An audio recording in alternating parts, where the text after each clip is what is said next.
ચલો જાનકીબેન સરસ મજાનો ઉખાણો પૂછે. પૂછો બેટા. એવું શું છે જેને 3 માથા 10 પગ? ભાઈ 3 માથા અને 10 પગ એવું શું? 3 માથા અને 10 પગ બોલો બેટા.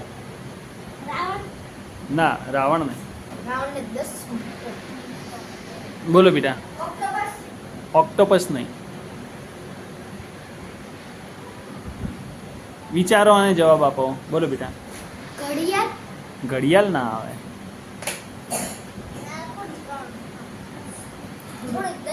હું કહી દઉં. હળ ચલાવનાર ખેડૂત. હા 3 માથા અને 10 પગ. એક માથું ખેડૂતનું, 2 એના બળદના, એટલે 3 માથા થયા.